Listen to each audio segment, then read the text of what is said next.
Rye, look! A butterfly followed me in and landed on my desk. It's so cute! Sweet summer child! Get that away from me and do not say that word again. What? It's just a harmless, sweet little Don't say the B word. Don't do it. Butterfly? Ugh, I said don't say it! Do you want to talk about this, Rye? Nope. I want to start the show and pretend that you didn't say that freaky word. Alrighty then. I'm Pamela Kirkland. And I'm Ryan Willard. It's Thursday, September 28th. This is the 10 News. 10, 9, 8, 7, 6, 5, 4, 3, 2, 1.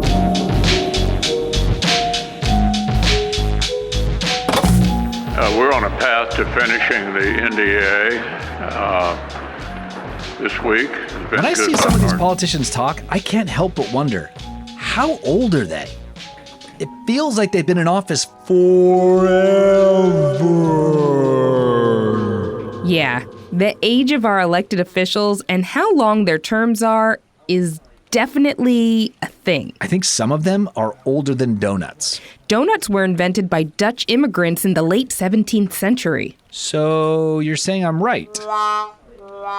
Ryan, did you know the longest-serving senator served for 51 years, 5 months, and 26 days? Wow. Robert Byrd was a Democratic senator from West Virginia. He was first elected to the Senate in 1958, and again in 1964, 1970, 1976, 1982, 1988, 1994, 2000, and 2006. There's been a lot of conversation around age limits in Congress as two senators have been having some health problems. Mitch McConnell, the majority leader in the Senate, has had 2 instances where he froze in the middle of a press conference. His office said the senator was fine and just feeling lightheaded, but at 81 years old, there are questions about whether his age and his health are limiting his ability to do the job. Let's dive in. Here in the U.S., politicians can stay in office for a really, really, really long time. But is this a good thing or a bad thing? Can someone be too old to be in office anymore? Let's break down the numbers. The average age of a U.S. senator is 65. And even though the first Gen Z representative was elected to the House, it didn't do much to bring down the average age there, which is 58. And in the White House, President Joe Biden is 80. Making him the oldest president elected in U.S. history. And don't forget, he's already kicked off his re-election bid. But with age comes wisdom. Or at least, that's what they say. Some people think that having experienced politicians in office for a long time can be a good thing. Having someone who knows how Washington works and can use that knowledge to make better decisions would be a pro. Plus, they may have more influence to be able to get things done. On the other hand, having politicians in office for too long could mean recycling the same old ideas. With fewer new people, there's less opportunity for new ideas and perspectives. Some people worry that these long-term politicians can become disconnected from the concerns of younger generations and may not be as responsive to changing times. No way. Another concern with age is how it affects different people mentally. We know people age at different rates, but as Congress gets older, should there be limits on how long a person can be in office? Term limits are rules that say politicians can only serve a certain number of years, or terms, in office. They're like a use-by date for politicians. One big advantage of term limits is that they can bring fresh faces into government. With politicians leaving after a set number of years, there's a better chance for new voices to be heard. Georgia Democrat Jon Ossoff is currently the youngest U.S. Senator, and Florida Congressman Maxwell Frost is currently the youngest U.S. Representative. But it's not all sunshine and rainbows. Critics argue that term limits can lead to a loss of valuable experience in government. Imagine if your favorite video game only let you play for a short time, and just as you got really good at it, you had to start over with a new game. Some people think that's what happens when experienced politicians are forced to leave. Do we need a sell-by date for our public officials? I'm not sure. But what I do know is snacks don't run for re-election. Just remember, check the date. The first U.S. president, George Washington, lived over 200 years ago and died in 1799. He knew a lot of things, but guess what he didn't know about? Dinosaurs. Yes, the founding father thought that fossils that were found during his lifetime were from giant humans. It wasn't until 1842 that Richard Owen, an English paleontologist, coined the term dinosaur. Isn't it cute, Laine? I think I'll name it Mary, short for Mariposa, which is butterfly in Spanish. It's so cute. And Mary is a great name. Did you know a group of butterflies is called a kaleidoscope? What's going on here? Nothing. I spy a nature nerd in our studio. Hi, Rye. Hi, Laine. What's happening? Is that still here? The what? The colorful winged demon. A butterfly? Don't use that word. They're harmless, Rye. And I think it's actually a monarch butterfly. That sounds menacing and unstoppable. I'm out. Laine, I've been seeing a bunch of these butterflies. Why are we seeing so many? Pull up a seat, Pamela. I got you. It's a bird. It's a plane. It's billions of butterflies? What? That's right, y'all. If you look to the sky this fall, you might be in for an extra special sight. No, it's not Superman. It's something even better. A giant swarm of butterflies. Not convinced butterflies are cooler than Superman? Well, you must not know about the monarch. Known for its distinctive orange and black markings, the monarch is a species of butterfly native to North and South America. Now, monarchs are beautiful bugs, but it's not their cool colors that make them remarkable. It's their thirst for travel. Each year, millions of jet-setting monarchs take to the sky as part of an annual migration. Migration is the scientific term for the seasonal movement of animals.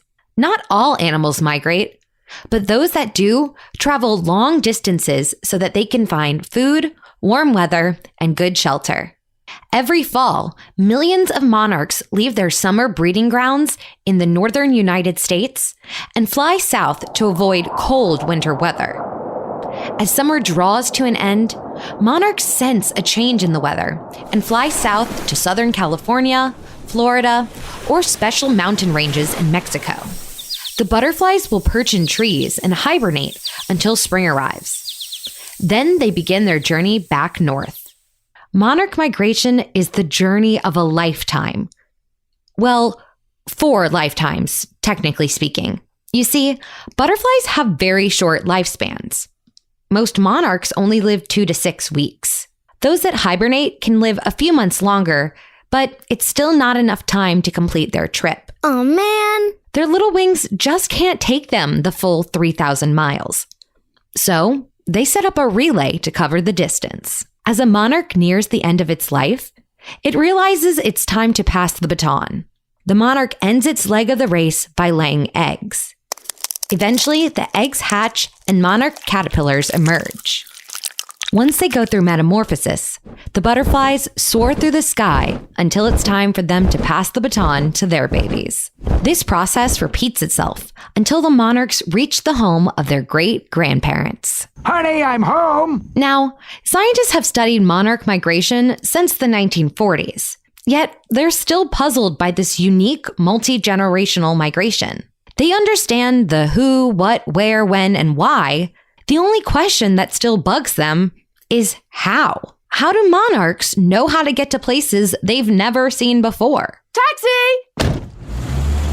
Some scientists theorize that monarchs navigate by looking at the stars, sun, and moon. Others think that they can sense the Earth's magnetic poles. And some believe that knowing the way is just in their DNA, like a genetic shared memory. Maybe it's one of these theories. Or maybe all of the monarchs have teeny tiny GPSs. Wow, Laine. Monarch butterflies are awesome. How can we get Ryan on board? I think Rye has lepidopterophobia. What's lepidopterophobia? That's the fear of butterflies. Well, I do owe him one for the fake cockroach prank he pulled on me. Speaking of migration, an annual event in the skies of Oregon is happening. The Vaux swift bird migration is underway. Each year, thousands of the swifts make the flight to Central America and crowd the skies of the Pacific Northwest on their way. When they need a break, they can't perch. So instead, they hang onto flat, vertical surfaces and stay together for warmth. It normally happens in the fall, but thousands have already appeared, most likely due to Oregon's early summer weather this year. And one favorite rest spot this year, the chimney at the Chapman Elementary School. According to the Portland Audubon Society Swift count, as many as 35,000 swifts have been counted at Chapman. Now that's a lot of Swifties in one spot.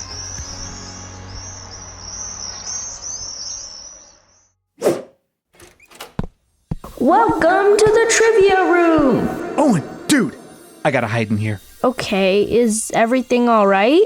Yeah, well, there might be a colorful flying monster out there, but you can protect me, right? Don't you mean a butterfly?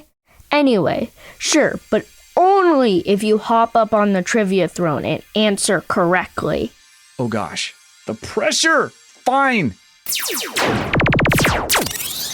What is going on here? Trivia on the 10. Pam mentioned earlier that the average age of a member of the U.S. House of Representatives is 68, and that the first Gen Zer was recently elected to the House. That Gen Zer is Maxwell Alejandro Frost, but how old was he when he was sworn in? Is it A, 32 years old, B, 25 years old, or C, 26 years old? Okay, if Maxwell is Gen Z, he's not 32, but I thought I've heard he's 26, but wasn't he 25 when he was sworn in? I'm gonna go with B, 25, because it's my lucky number. The answer is B. Congratulations. 25 years old.